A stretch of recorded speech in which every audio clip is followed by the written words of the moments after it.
the world passing by. With you by my side, maybe this ride can make things right. Speeding up, blurring out the lights. Soon your eyes will be the only blue. Give me more minutes of this peace. We could go anywhere. This is our chance to forget. We could go nowhere. Give me more hours of this peace. We could go anywhere. This is our chance to escape. Let's go nowhere.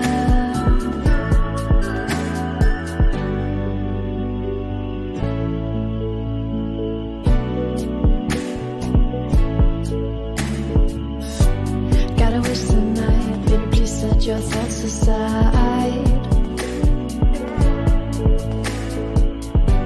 'Cause it's been so long, maybe we could drive into the dawn. Speeding up, blurring out the lights. Soon your eyes will be the only blue. Give me more minutes of this peace. We could go anywhere. This is our chance to forget. We could go nowhere. Give me more hours of this peace. We could go anywhere. This is our chance to escape. Let's go nowhere.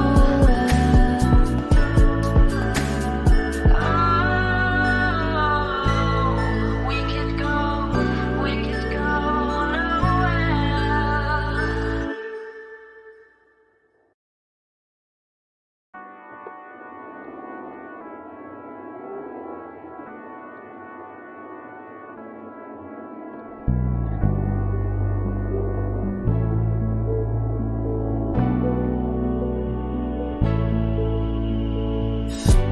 Got nothing inside, wanna watch the world passing by.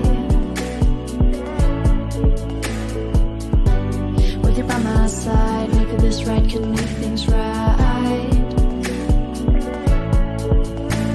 Speeding up, blurring out the lights. Soon your eyes will be the only blue. Give me more minutes of this peace. We could go anywhere. This is our chance to forget. We could go nowhere. Give me more hours of this peace. We could go anywhere. This is our chance to escape. Let's go. Hi all, and welcome to this webinar on the hardships and joys of remote work. Thank you all for dialing in. It's exciting to see this many interested in the topic, and also exciting to see people dialing in from all over the world. Please say hi in the chat and tell us where you're dialing in from. My name is Pernille Brun, and I'm the founder and CEO of Session. It's a global online coaching company connecting professionals and companies with high quality coaches from all over the world. I will be the moderator of today's webinar, and the topic is very timely because we hear in a lot of our coaching sessions in Session that people are very occupied with this topic. They are occupied with the hardships and joys of remote work, but also with the opportunities. People seem to be very excited about the opportunities that remote work presents us with, and also with the challenge of having to figure out new and perhaps even better and more sustainable ways of working and leading their lives. So since we're all facing a new world right now, we are slowly coming out of a pandemic and we are readjusting to a new normal, we thought that this topic was a great topic for the webinar. And we don't know what this new normal will look like.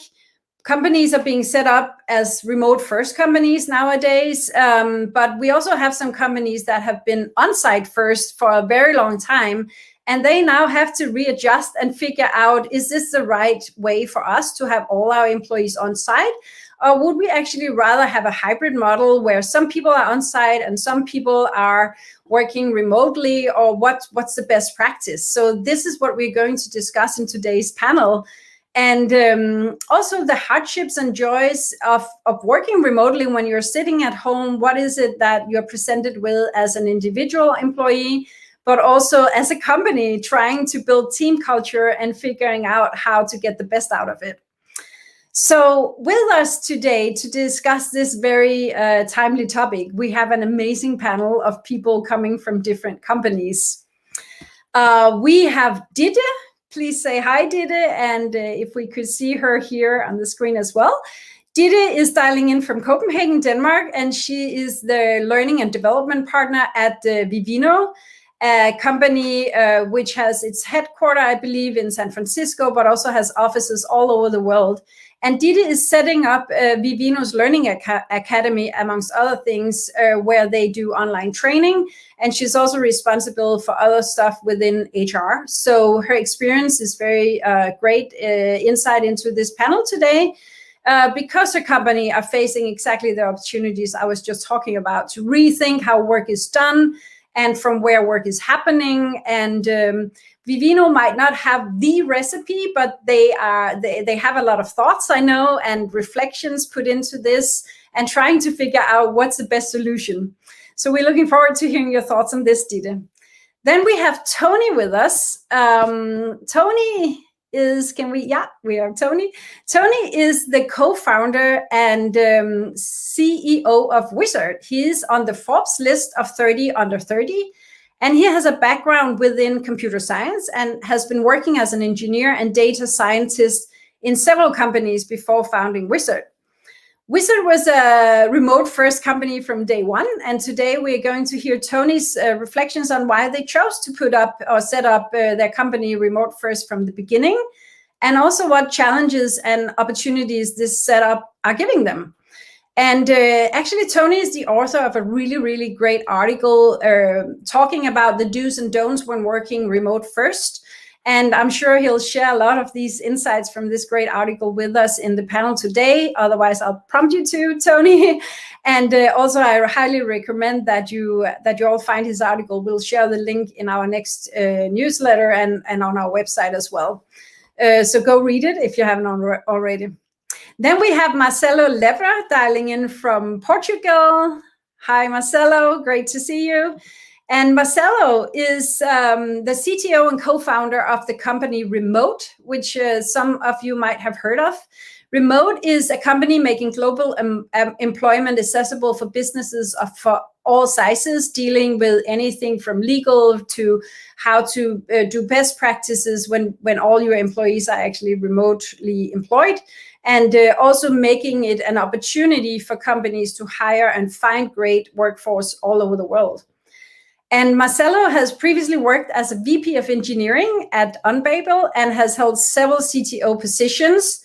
And he's also a passionate engineer and sci-fi nerd. And if you check him out on the Remote website, you'll see that he's also a proud dad and dog owner. I love that you can click his picture and then you can see another side of his professional picture. When you actually do that, you'll see him with his child and his dog. I love that. Remote is, of course, also a remote first company, and they have in fact made their handbook, internal employee handbook available for all of us to be inspired by.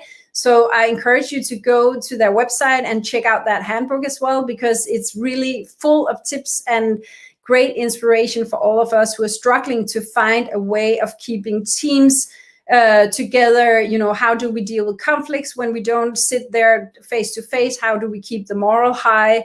all kinds of things like that. They have put a lot of thought into their internal handbook and written about it in there. So that's a great tool as well. And last but not least, we have Miriam Burtela in the panel. Miriam is dialing in from China. She's a fellow session coach, and she's also what you could call a digital nomad.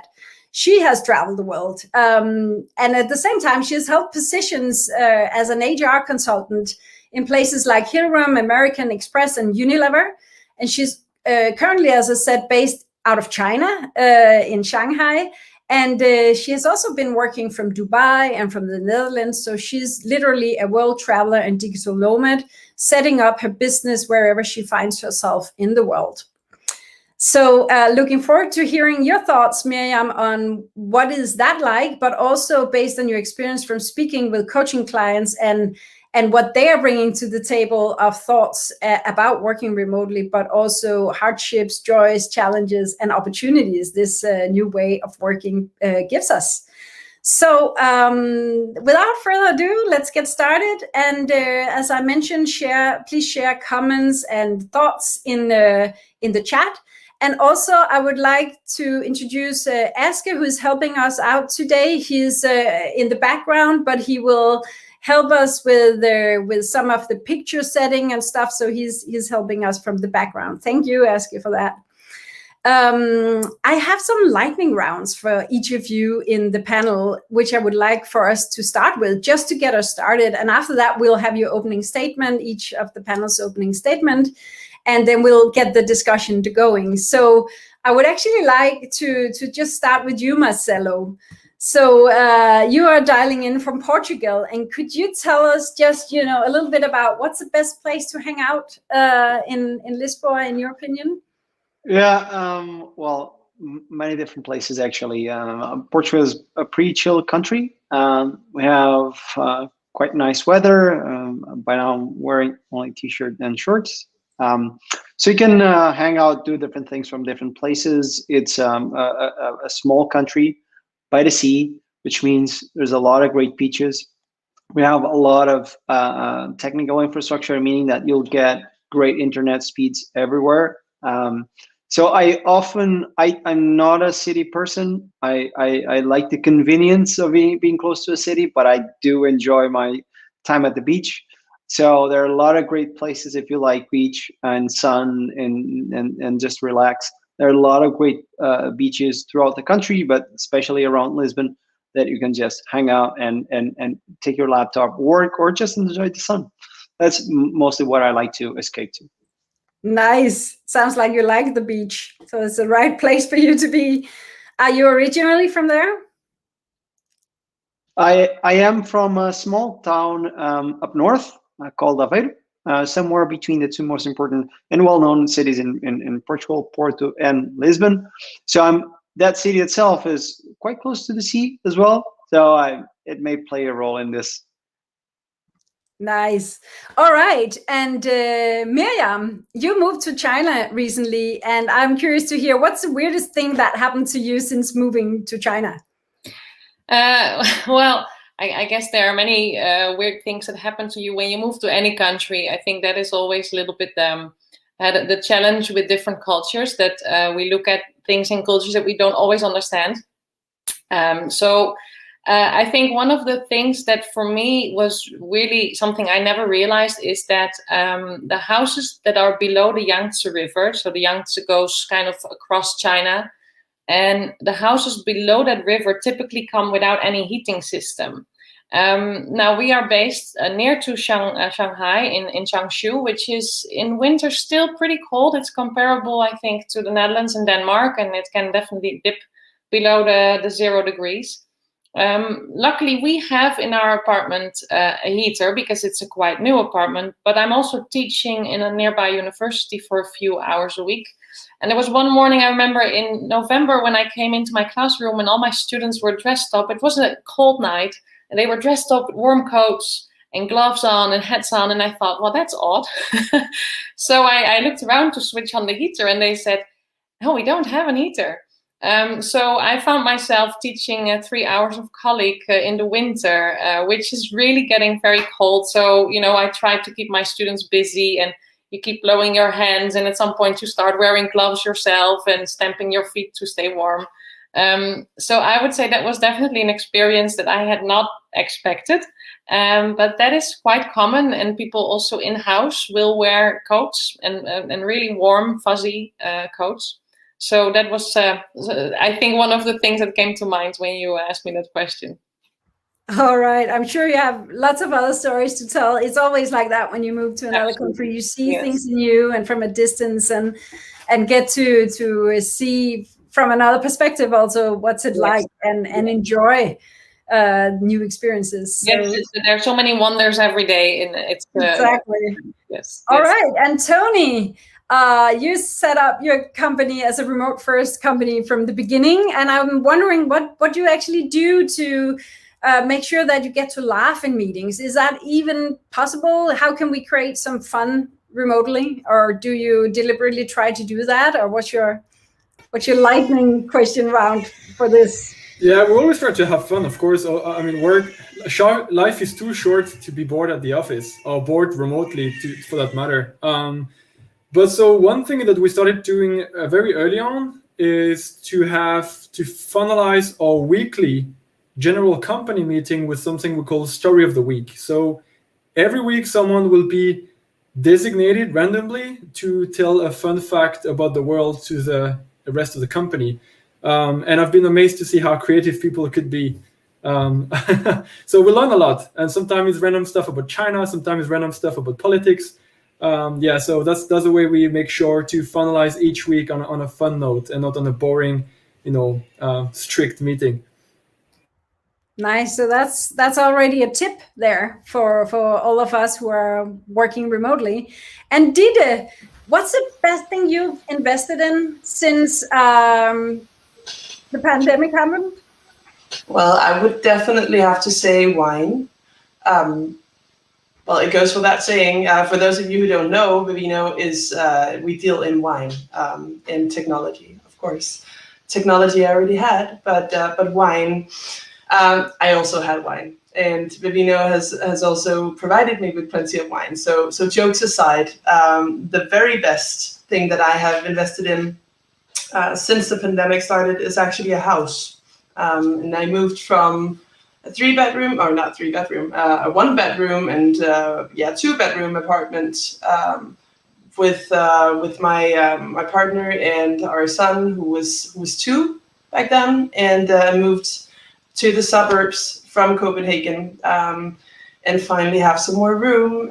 So we're all working from home. Not my son, but the rest of us are working from home, and just the fact that we have some time at home and we have the room at home is, that's a great investment, I would say. Nice. Yeah. And of course you had to mention wine. I'm sorry if I didn't pitch Vivino as the wine company of the world, but of course it is. So thank you all. This was just to warm us up and get us started. And I think all of you who are working remotely out there, you probably have this experience of when you start a meeting, you go right on, and then you all of a sudden you're like, oh, where is all the social stuff happening? And we spoke with a lot of different people. All the panelists here I know have also digged into how do you socialize when you all of a sudden find yourself in a remote setting. And one of the things people told us and that we've experienced ourselves is to maybe try to just start off on a softer note and ask some soft questions and fun questions and small talk a little bit in the beginning. So that's exactly what we just did here. And now I would like to introduce, to let each panelist introduce the topic, give an opening statement about their topic, and then we'll get the discussion going afterwards. So Tony, why don't you start? What's your opening statement on the topic of today's webinar? Well, I like to be brief and to the point. And I think the one thing I want to start with is the fact that even though we're slowly getting out of the pandemic, and you might have read all kind of stuff in the press, whatever the press or your employer tell you, don't believe them. Remote work is here to stay in one way or another. That's how I want to open open this session. So without discussion, so are you open for the fact that it might be hybrid work and not just only remote work, or Absolutely. what's your take on that? Yeah. Okay. Thank you. Let's go to you, Dide. What's your opening statement? Let me just unmute. Well, spiraling off of you, Tony, I completely agree. Couldn't agree more that remote work is here to stay in some way or form. And I think at this stage, we just have to figure out how it will be, right? So at Vivino, we're still figuring it out. And our approach to that is that of trial and error, which is very much in our DNA as a startup, scale up, whatever you want to call it at this stage. So I would say, thankfully, we've always had a super flexible work approach, which means that it just makes it feel like it's more a matter of extending this this flexibility even further. But I do think it's safe to say at this stage that Vivino has absolutely no intentions of becoming a remote work only company. So it's a matter of us finding a way to become a hybrid work environment and to do it in a solid way that works for everyone, while also making sure that people stay engaged and that they stay, engaged is the most important part. You'll have great workers that way, great people working with you. I can go on and on, but to make it brief, yeah. So just maybe perhaps one quick question. Have you asked everybody to come back and work full-time in the office just yet? Or are you expecting to do that? Or what's your approach? Yeah, so we're actually opening back up fully in Copenhagen this month, end of this month, and San Francisco is opening up more and more. This just means that we're giving people the opportunity to come back in. By no means are we telling people that they have to. So for me, for instance, I had the opportunity to come into work all of this week. We have rotations at this time, and I've been there once. So there's no forcing anyone's hands, and it's very much about people feeling safe and wanting to come back to work. That's the approach. All right, we're going to come back to that because there might be a lot of questions into, how do you then deal with lunch, and how do you deal with, how do you know who many will show up in an office one day or not, and things like that. But we don't always. What was that? We don't always, but yeah, let's come back to that for sure. Yeah. All right. So how about you, Marcelo? What's your opening statements on this topic? Yeah, so I think very much so. The remote work is just the beginning. It's just the tip of the iceberg. We see it as the change that brings about the future of work. That is no longer just a future. It's very much the present. This pandemic also changed the way people worked and faced this. It is important to understand that working remotely and from home or from whatever during a pandemic is not the usual work remotely or work from whatever, because there is a big stressor that is a pandemic, and that changes a lot. Like the home dynamics, family dynamics, work pressure, things sometimes don't go as you expect. Then there's all this happening around you, right? You're often not at your best place, but it also brought a lot of questions. People asking, do I really need to commute every day? Do I really need to be next to people that annoy me or stress me every 10 minutes because they want something and make me stop what I'm doing and focusing so that I can answer some questions? So it was definitely a catalyst. Made things jump forward quite a lot. And we're seeing a sort of a singularity in the way that we face work, because nothing ever will be the same. People will not look at commute the same way they used to. People will not look at working from an office mandatorily every single day in the same way that they used to, because they know that for a lot of functions, you don't really need to. Like for a lot of others, yes, you will have to go to an office, a warehouse, a hospital, whatever it is, because you are needed there. It'll come the time where we can do all the things from whatever we want, but not now. And so it is definitely a change in the game. That's it. Yeah, so you're also mentioning how, this might apply to some people who have the possibility to work from home, but other people might not have that possibility because their job requires them to go to work every day. And that's also something that we've seen with research and studies, that we have had kind of like two different versions. We've had all those who work from home and were forced to work from home, and then we've had all those who were actually required to go to work, and that might have been very stressful for them to face, also their own risk of going out into society and helping out people. And then we have others who have been bored or stressed by being at home because of what that presented them with. So that's also something to discuss. But in your company, Marcelo, and I know we are going to come back to you, Miriam, with your opening statement, but Marcelo, just one question. What is it exactly your company helps with? Well, remote, for those that don't know, we help companies hire people all over the world. So there's a company, I don't know, in the US wants to hire someone in France, they can do it through remote. We take care of all the local compliance, payment, taxes, salaries, all that. We just create a bridge between employer and employee. And we were born remote first. We're over 250 people all around the world. And that's what we want to empower the world to be, just finding great opportunities for everyone, and also for companies to not to be limited to the talent pool that exists in the country or city around them. So have you seen a rising need for your company's services during the pandemic, or was it already there before? It was very much there before. We started this company way before the pandemic. And no, we didn't start it. Got that a lot.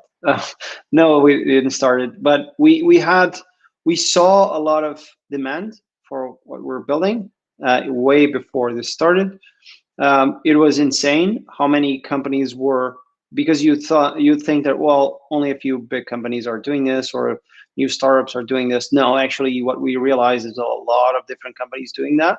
They were just not very vocal about it.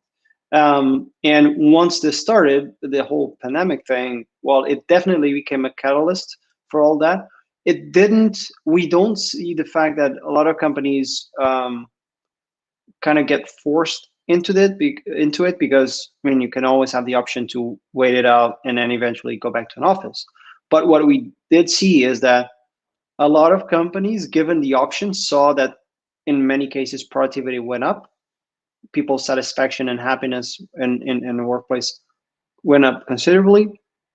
And on the other end, a lot of people were quite happy that they can work from home, because they don't have to spend a lot of time commuting. They can work from whatever they want. And they can do their own schedules and work without being interrupted, and all those benefits that it comes with the terrain. I think that overall it changed. It's not like, oh, it changed a bit and now it's going away.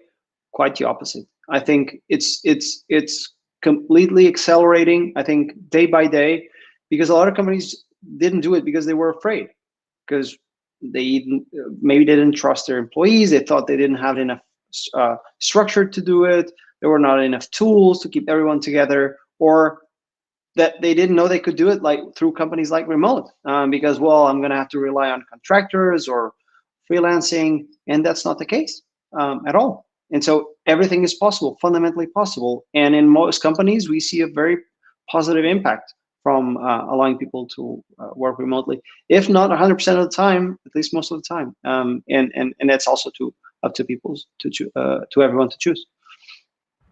Interesting. All right, let's hear your opening remarks, Miriam. Yes, thank you, Pernille. Well, I love actually that Marcelo just kicked off with the change, and also Tony and Dieter confirmed this change is here to stay. And as a coach, I'm of course always very interested in what drives change for us, because we all know that changing our behavior is probably one of the hardest things to do.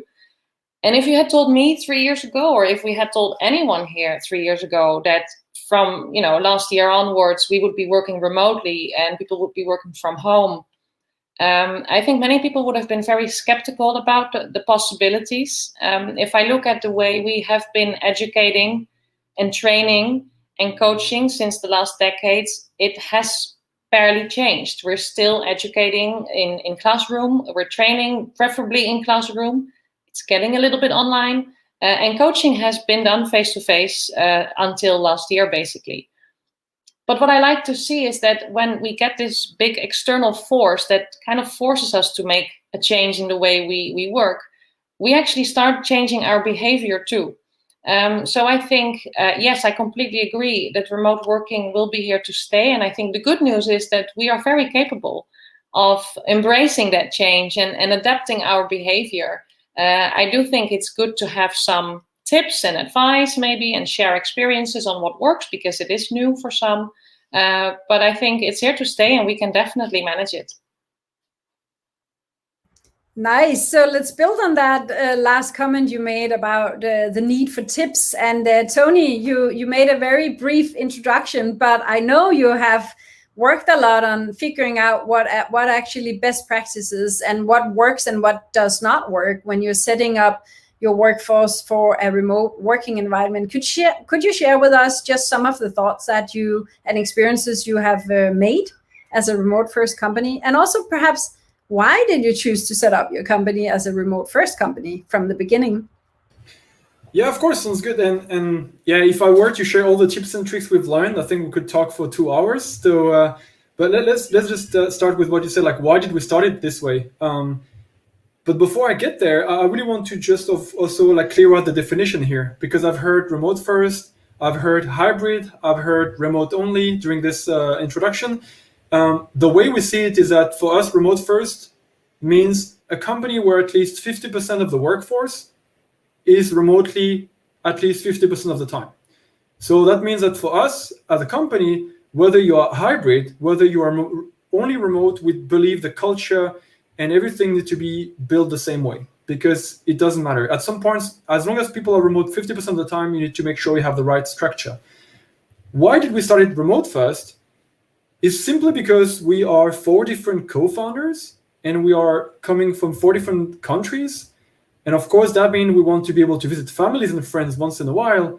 And we thought, I mean, there's no way as a founder in a startup, I'm going to take like 2 weeks of holiday. I'm going to work the entire time. So why don't we just set up a remote first culture such that any of us can be, traveling whenever we want to, and of course, provide that perk to employees as well down the line.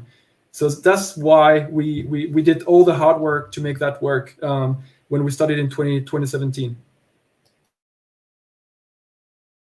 Okay, so we're going to come back to that because there's something about the blurred work environment where it's all blending together, and then burnout and the likelihood of people to work just 24/7 and never take a day off. So I'm going to come back to you on that, Tony, but I also would like if you could share some of your tips and the things that you have experienced that works and does not work in your company. Yeah, of course. I think the biggest thing that we've seen always helps, because at the end of the day, I think the most challenging thing when you are working remotely is culture. How can we feel connected with your coworkers when you can't see them physically any time of the week?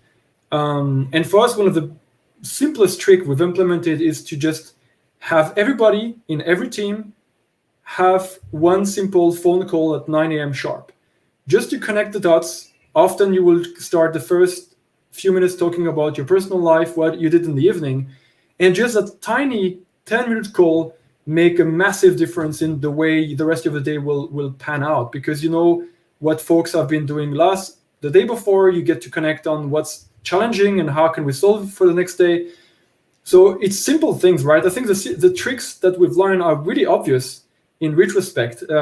Have one call every morning with the team, chat with them, and just that alone will just get you going. Doesn't have to be a long call. We typically just do 5 minutes and then everybody go and do their things. That's one trick. Yes. Do you then also gather the whole company every day, or how does that work? we like to keep things very simple as far as meetings. I hate meetings. Everybody hates meetings. This is definitely not where work happens. So unless something can't be figured out through Slack or asynchronous communication, we'll have that single touch point every morning and then one general meeting on Friday afternoon. And that's it. So how do you hold people accountable? Well, I would say like the same as, in a normal office, right? How do you make sure people do their work? Well, you measure the outcome of their work. So the same applies in a remote first setting, at least for us at Wizard. So will everybody has KPIs that they need to deliver, and it's pretty obvious to see whether people are just chilling at home or actually doing the work, right? And I don't believe that a project manager going over every person in an office to see if they do their work properly is yielding more accountability than people being actually at home, left alone to focus, in my opinion. And what's your experiences with that, Didi? Because you are thinking also about the whole company on this level, and what measurements and tools have you applied in Vivino to try to figure out how to build a hybrid model where not everybody is there, but maybe less than 50% if we are to follow Tony's definition of remote only is a 50 plus? Yeah. Well, yeah, first of all, we have to figure out what kind of, will we be a hybrid? Will we be just surely very flexible? We don't know yet, right? So that's all to be determined. But I would say what we have done, and what I would say that what was done before we even set out on this whole pandemic and what do we do now was the groundwork had already been done, because we are a very tech savvy bunch, right? And we're already using Slack, we're already using Zoom, we're used to working with people who are already remote, right? So it's not, the majority of people in Vivino are based in either Copenhagen or San Francisco, but we also have a bunch of people sitting spread out across Europe, some in Hong Kong, and so there's a lot of working with people who are not right there next to us, right?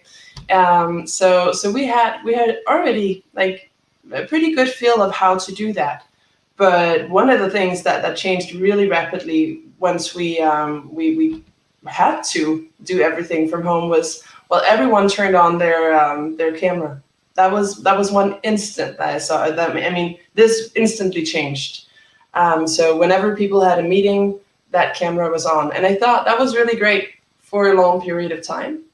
And then I discovered that's not always working, right? Because sometimes when you have, for instance, as a leader or manager, if you have a difficult conversation with someone, it can be a lot. Like a lot is going on here on this screen, and as the person receiving feedback, there's a lot that you're also trying to pay attention to. And sometimes just doing it on the phone works better. So that's one of the tools and tricks that we're trying to give people, that to kind of just spread it out. Meet with people when you can in person. Like that's one, right? That's not always possible. When you can't, do the video call. But sometimes mix it up. Do a walk and talk with people, right? So that's something that we practice a lot, especially within our team. Like whenever you don't have to actually sit there and read out KPIs and strategize or whatever, like get out, work out. I mean, just go for a walk and get those thoughts flowing. So yeah. So that's maybe also a little hint into the how to not burn out and how to actually stay sane if you are working remotely most of the time. So Marcelo, I noticed in your handbook you use the word kind a lot. Why is that? And can you put a few words on why you introduced that word in your handbook, but also what's the thoughts behind it? Yeah. So when Job, my co-founder and CEO, started this company, we have a bit of experience in startups and building companies and all that. And we knew that there are a few things that you have to do to be successful. And some things are fundamentally hard. Building a hyper-growth company is stressful, let alone during pandemic times. But it is made by people. And one of the biggest problems of companies and fast-paced companies is is physics. When you increase pressure, heat goes up, temperature goes up. And when that happens, fractures will tend to appear. And the only way you can do that and account for that is by putting in place the right tools that allow you to mitigate that. And the right tools we felt were values, company values that are no more nor less than common human values that we would hope most people follow, but often is not the case. Kindness is one of them. So there are 5 that we have on our handbook at handbook.remote.com. Kindness, ownership, ambition, transparency, and excellence. And these are essential things. It's not like a cult or sect. No, I mean, you can practice these at home or your day-to-day lives, and I'm sure you'll be all the better for it. But we felt that it was very important that we built a company around such topics with such important pillars, because it will be tough. It will be stressful. It will be fast. We'll grow quite a lot. 2 years ago, at this time, we were probably like 4 people in this company. We're now over 250 all around the world. And so it is not easy. It is quite nice. It is quite rewarding and brings a lot of happy and joy, but it is often tough. And if you forget to be kind to people during these times, then it will just break. You'll end up probably building a very big company, fast-paced company, but with a terrible culture, with something that is toxic or unbearable. And we built this company from the ground up to follow our dreams. And our dreams were to build a world of opportunities for everyone around the world. And to do that, you have to do what you preach, right? So world of opportunities, diversity, inclusion, equality, and it doesn't come if you're not nice. It doesn't come by if you're not kind. And these, in this day and age, all it takes for you to open any browser or the TV and see that people forgot to be kind. It doesn't mean that you're a sap and that people will do whatever they want. No, it means that you have high expectations, but you can be kind while transmitting those. And you can hire someone being super kind. You can fire someone being super kind. And that doesn't take away who you are and what you're building. And so if it does change that, then why not use it? And that's it. All right. Thank you, Marcelo, for bringing light to this word. I'm going to come back to the statistics that we have seen around gender equality, because there's actually been some recent studies showing that maybe more women prefer to work from home, and what does that do to their possibility of getting promoted? I'm going to come back to that, but I would like for you, Miriam, just to maybe put some words on what is it that you experience with this work-life balance in your coaching sessions, and also perhaps with yourself working as a digital nomad and working remotely. What can we do to mitigate any of the challenges and hardships? And then there are also coming in some great questions that I'm going to come back to in a minute as well. But Miriam. Yeah, well, speaking about work-life balance, actually, for those who may have noticed, I'm not in China currently. I'm actually in the Netherlands because there's daylight out here. And I'm on a holiday. So I think work-life balance is asking for us to rethink a little bit differently on where are our priorities. And I think what I hear from coaches and clients, the struggle that they have is to switch off. When we used to commute to work, there was this psychological moment where you drive back home, or you go on your bike, or you take the metro, and with doing that you leave more or less behind your work. You can switch off, and when you come home, people felt more okay. I make a choice to open my laptop again and do some work, but I think it was a little bit easier to switch off from work. What I hear now from many people is that they say, I feel my office has become my bedroom, and my bedroom has become my office. And it's really difficult to switch off. Every time I see my laptop or I see my desk, I switch on again and I go back to work. And I think that is creating a lot of stress. And basically, with a couple of tips and creating new rituals, you can probably manage that better. But it asks us, as I started with, to change our behavior a little bit in how do we look at work and how do we look at our work-life balance and make really conscious choices. Yeah, thank you for commenting on that, Miriam. So there's a question here. Hello, I have a question. Is the company cost lesser comparing of paying a rent for an office? And I'm thinking this question might be for you, Marcelo. It is not really comparable. You definitely save a lot in office and all that comes with an office, be it lease, whatever, like amenities that you decide to provide, and all that. Well, of course, you're going to save on this. But the way to think about it is you're actually making budget to spend in with your coworkers and employees. That's the way we think about it. All you spend in a business should be focused on improving and optimizing the business. So if you don't have to spend that money in an office, doesn't mean that you can put the money in your pocket. It means that you probably should focus on providing people with better conditions.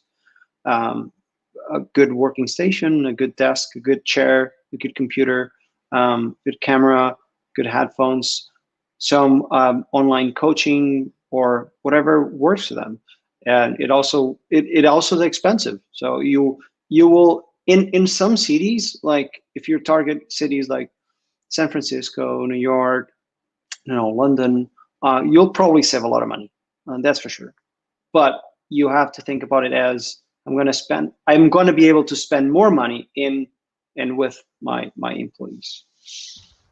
Interesting. We also have a question about meetings starting later or sooner than later. I think we can see it here when people are remote. So what's your thoughts on that? And this is for the whole panel. So chip in whoever would like to. Yeah, I can chime in here. I think this is something that I've definitely also experienced and something that I struggle with personally because it's something that bothers me.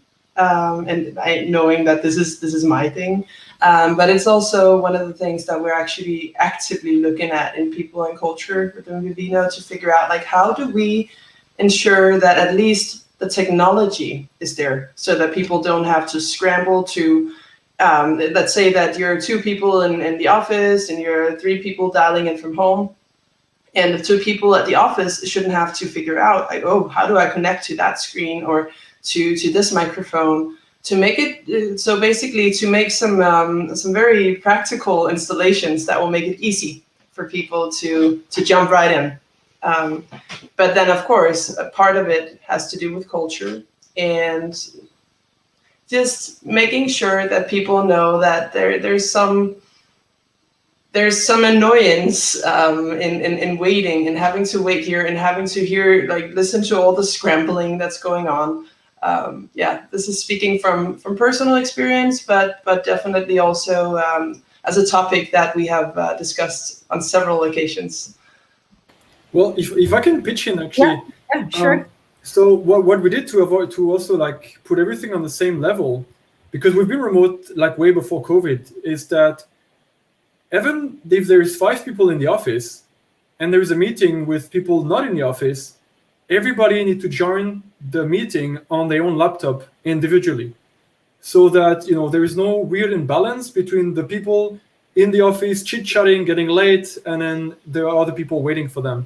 Yeah. So that's one trick that worked for us. I'm not sure if it worked for every company, but that's something and this is a great recommendation, I think, and this is something that we're also testing out within the people and culture team. So what we're doing is actively everybody calls in from their computer, but then there's still the issue of like figuring out, oh, you have to be muted, you have to take off the sound, there's a lot going on there, right? So just getting that all written down and teaching this to people, right? Like, so being in learning and development, I know that there's there's something to be taught here. There's a huge learning there. Yeah. All right, thank you.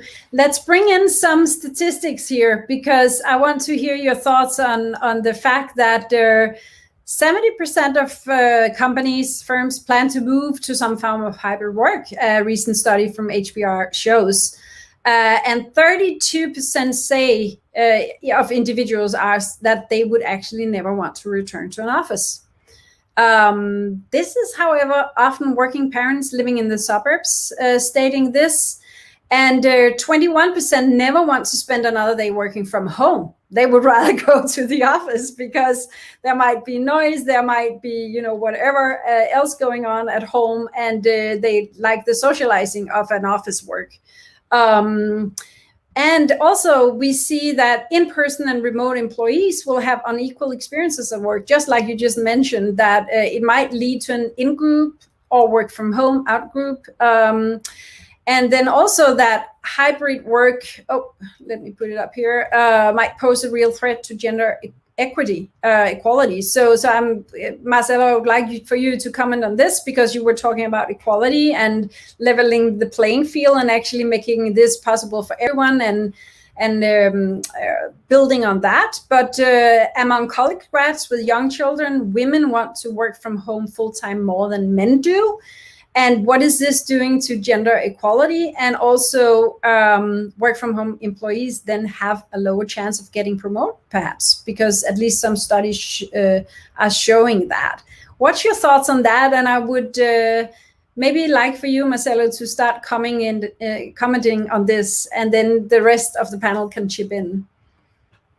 Sure. I mean, statistics can be whatever we want it to be, right?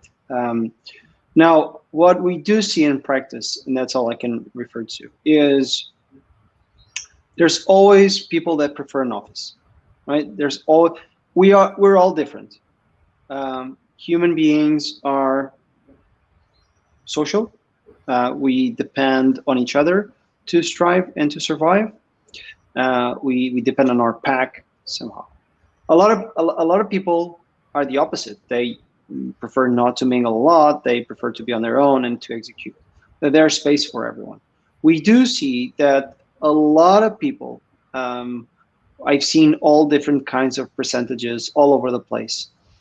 They all tend to indicate that there's a very big portion of people that do like and prefer the benefits that remote work got them. We're talking about reduced commute time, and with that, being able to afford a better house, probably out of the city center, have a better life, a better quality of life, maybe less stressful, and to provide a better quality of life for their loved ones, because out of the city center, things are not as expensive usually. This is something we've seen. Now, it doesn't apply to everyone. There's still a lot of people that do enjoy the going into the office, meeting with people, face-to-face discussion, and that's utterly fine. Now, what we see is that even that will be different, because there is a very large portion of people that do prefer working from somewhere else. And that on itself brings a world of opportunities, because companies will all of a sudden need to be open to hire people from all over the world or all over the place. This brings a lot of different opportunities. One of the biggest excuses for companies to not focus on diverse hiring and things like that, or even equality, was locality. It was often said that, well, we're essentially constricted to whoever we can find in this city and this country. Now we have the whole world, or at least a bigger area that you can cover. With that in mind, we have to let go of a lot of preconceptions about who prefers to work from home, gender bias as well, who gets promoted, who doesn't get promoted, because we're essentially opening up the door to the entire world. There's a people with different cultural backgrounds, with different beliefs, with different working ethics, and all that changes every single company, because the culture changes drastically. And there's a lot to be said about how that will land. I don't think we're yet in a position to say, well, this will be better or this will be worse. I think we have to let this sort of stabilize, in a sense that people have now the opportunity to do not live their old days just focusing on work. I can be here with all of you, and after this, I can just go for a walk with my dog, or go for a run, and then come back later and do some more work, or just go do some laundry while I'm at it. And all that changes, because if I were at work and I wouldn't feel productive, I would just probably stay there until 5 p.m., 6 p.m., whatever works for you. And I wouldn't be using my skills at the best that I could. And that will change a lot. It won't depend on gender. Now, we do know that there's decades, if not centuries, of a bill that is unpaid on gender discrimination, cultural, religious discrimination. There's centuries of an unpaid bill that we're seeing, that now the excuses to not pay that bill are getting smaller and smaller and smaller. And it's up to everyone to start paying that bill, because whatever change we do today will have only an impact in, I'd say, 10 years from now. I keep saying this over and over again, that we have to reassess all we know about work, because we shouldn't just focus all our waking time in work. Work should be there to support our life, not the other way around. Mm-hmm. That's as much as I take from this. So what you're saying is actually also that this might not pose a threat towards gender equity, rather the contrary, if we keep our biases, set them aside, and keep ourselves mindful of that fact that it might be a hindrance, then we should not let it be a hindrance. We should take the opportunity that the world is giving us, yes. All right. And do anybody else here have a comment on that? Otherwise, I also have another question. That will be our last question, because I also like for you to actually round up and comment on what you heard the others in the panel say before we end sharp. Pernille, I would like to add just a little bit here that, I mean, for instance, at Vivino, and as a person myself, we're very in... not in tune with, but we're very much looking at diversity, equity, and inclusion just overall. And I think that when we're talking remote or hybrid work and figuring out a way forward, this is more important than ever before, right? And so at Vivino, we're doing online training for our people and our managers, leaders. And I think one of the things that we pushed recently was, or that we haven't actually done it yet, but it's one of the things that we're working on right now, is a hybrid model in the DEI training, which is more about and this is not gender or sexuality or race specific. This is more about, well, okay, how to think about people in the office versus people working from home. So with everything that we're doing in DEI, there's a lot of focus on equity and overall, but this is specific for the hybrid model. All right, thank you. And then there's this question, which will be the last question we find time to answer today. How do you manage culture where remote cannot be offered to all employees? Factory workers can't be remote, but senior leaders can. How do you keep everyone happy? And is it even possible to sustain a company culture when no one ever meets in person? And maybe, Miriam, I would like for you to start commenting on this question, if it's okay with you. Yes. It's a good question. I think it's also a complex question. I think the biggest mistake we can make now is to assume that our company culture can function the same as it has been functioning. And I think maybe one step back even, a company culture doesn't exist by itself. It's something that you very clearly need to manage. You need to set it up. And then you need to drive it. Especially leadership need to be the example, walk the talk in how you want to have your company culture look like. So when we start to change things in our organization, even if it's not remote working, in any kind of change, you always need to reassess, do we have the right structure? Do we have the right skills? Do we have the right systems in place? And I think the biggest mistake we can make now is not do that reassessment and just continue the way we were, but having some people working remotely. I think management needs to sit down again and say, what does our company culture look like if we have a partially hybrid organization? What does it ask from us in terms of skills and systems and structures that we have in place to accommodate that? And yes, how can we keep most employees happy? I think it's a dream to keep everyone happy. I wish we could. But I think by listening to what employees need, and not everyone needs remote working, as we already established. Many people are very happy to have this contact at the office. So by listening clearly to your employees, what do they need? And then how can you set up your company culture from there? I think that's an effort that we need to take.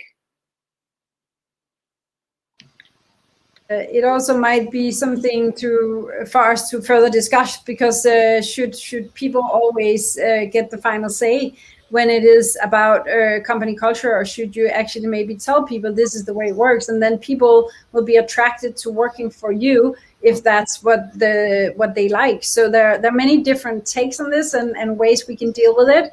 We could go on for hours, I feel. So I would like to give each of you an opportunity to 30 minutes closing remark.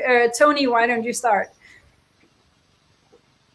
Closing remark. Well, I think the biggest thing we've learned is to try to provoke serendipity, because that's the number one thing that our employee miss at the office, right? How can you bump into each other in the hallway, have a fun conversation. Sometimes you haven't fixed problem that you meet in your daily life at work, right? So try to provoke serendipity, and you can do it through multiple things, right? Force people, walk and talk, encourage walk and talk. That's something we also love to do. Have, virtual game session during the day. As Marcelo said, one of the challenges that people feel that they want to work all the time, or they feel like they need to work all the time.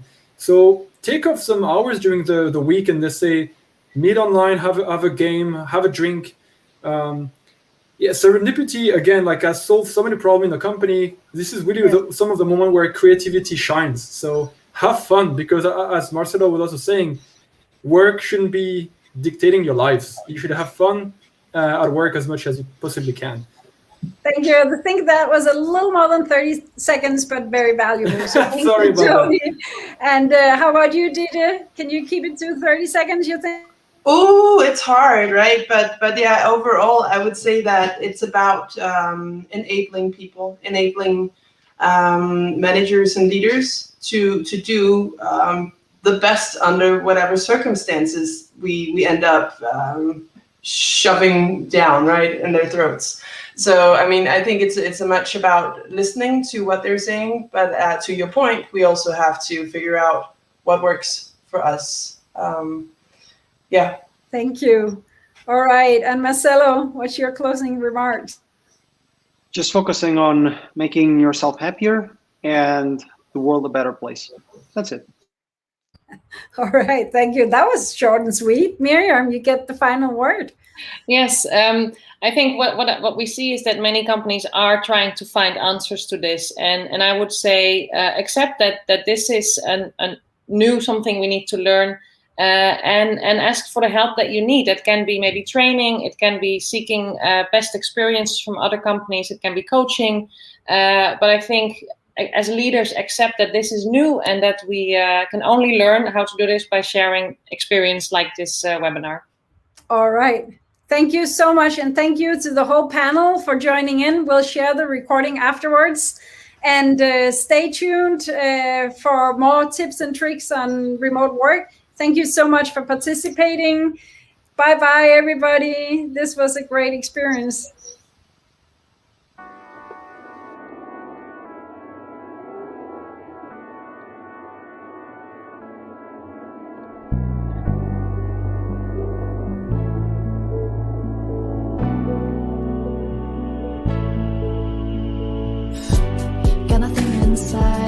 watch the world passing by.